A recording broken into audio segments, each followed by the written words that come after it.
Did you know that according to the Bible, the Temple Mount in Jerusalem is likely not where the temple actually stood? This is a model of Solomon's second temple, Temple of Jerusalem. It is believed to have been located on the Temple Mount, here. The small offshoot to the north is where they say the Roman fort was, and where all the Roman soldiers stayed. So, the point I want to make to you show that the Holy Temple was not on the current Temple Mount. First point, we would have to call Jesus a liar. Mark 13, 1-2, Jesus comes out of the temple, and the disciples say, "What massive stones, what wonderful buildings." Right, they just came out of the temple. And Jesus says, "Do you see these great buildings? Look around us." Right? "You see these great buildings? There will not be left one stone upon another that will not be thrown down." Not one stone upon another. That would include the foundation. Right? That would include all of this. That sure looks like a lot of stone left over. Second point, Josephus, an eyewitness Jewish historian, right, says Jerusalem is now demolished to the very foundations and had nothing but the monument of it preserved. I mean, the camp of those Romans that have destroyed it, which still dwells upon its ruins. So demolished to the very foundations, so nothing left except for the Roman fort, right? So if this was a Temple Mount, that's sure a lot of stone left over and foundation left over, and the Temple Mount or the Roman fort should be the only thing standing. Right, that little north corner part should be the only thing left. Josephus also said you couldn't see the temple from the north. Here's a top-down view of with north up. The mount can be seen from all directions. All right, the little building to the north is not going to block the view to the temple. If you ask the Jewish antiquity, they say that everything Josephus wrote is true, except for those parts relating to the temple. Anything that contradicts where they think the temple should be, they say that's the only part that's wrong. But everything else he wrote is correct. Point 3. This is where they say the Roman legion stayed. Josephus says that the Roman fort held one legion, or tagma. That is 5,000 to 6,000 soldiers plus 5,000 to 6,000 support staff. That's a total of 10 to 12,000 Romans. He says the Roman fort was the size of a city. Really? Does this look like size of a city? This little building here is going to fit 10 to 12,000 people, right? The footprint of the Roman fort is huge, right? Let's look at what other Roman forts look like. Here's an outline of a fort near Masada. I took this picture when I was there. Look how small the people are compared to that footprint, right? It is a huge footprint. Here's another depiction of a Roman fort. Notice the rectangular shape. Notice it looks like a city, just like Josephus says. Here's a photograph of a Roman fort by Masada. Look at the outline. Right, it's very rectangular shape. Here's another photo. Right, there's a photo of an old Roman fort. Look, notice the shape and the walls and how they're built. Right, here's an artist's rendering of another fort. Looking at all those, then you come back and look at the Temple Mount. What does that look like? If we remove the Dome of the Rock, right, looks a lot like a Roman fort to me. What if we remove all the trees? Right, sure looks more like the other Roman forts that we've seen. Here, here, here. Right. Point 4. The Jews didn't know where it was when they returned to the land. No Jewish person entering the land was alive when the temple was built. When they returned, they had no idea where the temple was for the first set of years. They picked the highest place and assumed it was there. Point 5. God says the temple would be in Zion. So where's Zion? Joel 2:1, Zion is the holy mountain, the temple. Joel 3:17, same thing. Joel 3:21, Zion, where the Lord dwells, the temple. Psalm 2:6, Zion, my holy hill, Christ reigning, the temple. And there are more verses to state the temple is in Zion. 2 Chronicles 3:1 says Zion, the Jebusite city, the city of David, where the temple is. The Bible says that the temple was in the city of David, also known as Zion.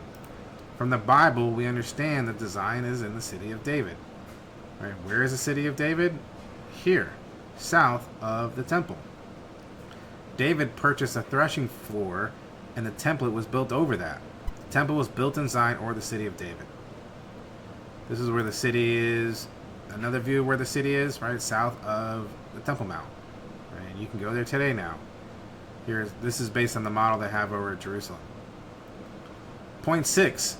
The city of David is plowed over like a field. The Bible says in Micah 3:12, therefore, because of you, Zion shall be plowed like a field. Jerusalem shall become a heap of ruins. This is a photo from 1930. If you notice, all the city of David is plowed over like a field. It's all farmlands. It's all fields. There's no walls, there's nothing there. It was discovered, the city of David, through archaeology. In addition to the second point I made earlier, not being able to see the temple from the north, right? This is a city of David, and marked on the image is where the Temple Mount is, in that square. Just like Josephus said, if the temple was in the city of David, you wouldn't be able to see it coming from the north, as the view is blocked by the Roman fort, with today's current Temple Mount. You think the Romans aren't going to take the highest place to rule over Jerusalem? Point 7.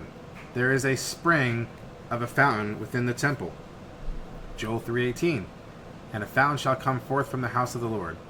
Ezekiel 41:1. Water was flowing down from the south end of the threshold of the temple. Ezekiel 47:2. Water was trickling out the south side. Aristeas, an Egyptian visitor, recorded a description of the temple in Jerusalem 50 years after Alexander the Great, says, there is an inexhaustible reservoir of water, as would be expected from an abundant spring gushing up naturally from within the temple. Tacitus, a Roman historian, says the temple had a natural spring of water that welled from its interior. The Dead Sea Scrolls also describe a spring inside the temple. Why does all this matter? Because the Gihon Springs is the only spring anywhere in Jerusalem. It is a gushing spring, the only fresh water in early antiquity. There is a well called En Rogel, a third of a mile southeast of the city of David, but it's not a spring. They would need this water to clean up all the blood from the animal sacrifices. It makes sense that the temple was over a spring of water. So where is the Gihon Spring? This is where the Gihon Spring is located. Not even close to the center of the Temple Mount, but right next to the city of David. Here's another view of where it's located in reference to Zion, the mount. Right, city of David, right next to it. According to the Genizah documents, the 7th century Jews believed the temple was to be south of the Gihon Springs. Alright, point number 8. Acts 21 and 22. Paul goes up and down the Roman fortress. If this was where the Roman fortress was, there's no level difference between the temple grounds and the Roman fort. You walk right into the fort and you walk right out of the fort to the temple. Yet Acts 21 and 22 have Paul going up and down several times from the fortress. Paul is being carried up the steps to Antonia. The unit of soldiers had earlier come down from the fortress. On the next day, Paul is brought down from the fortress to the Temple Mount, and then the Roman soldiers came down again from Antonia in order to bring Paul up again. The next day, Paul was brought down from the fortress to the Temple Mount, and the Roman soldiers came down again from Antonia to bring Paul back up again. So how did they go down and up? Here's an artist's rendering of what it could have looked like. Stairs going down, right? Maybe going up to the Temple Mount. Here's one artist's rendering of what I think it could have looked like. Right? Stairs coming down from Fort Antonia, which makes sense. Going down and up the fort to the temple. The temple is south of the Temple Mount. In the city of David, you'd have to go down steps. And here's another rendering.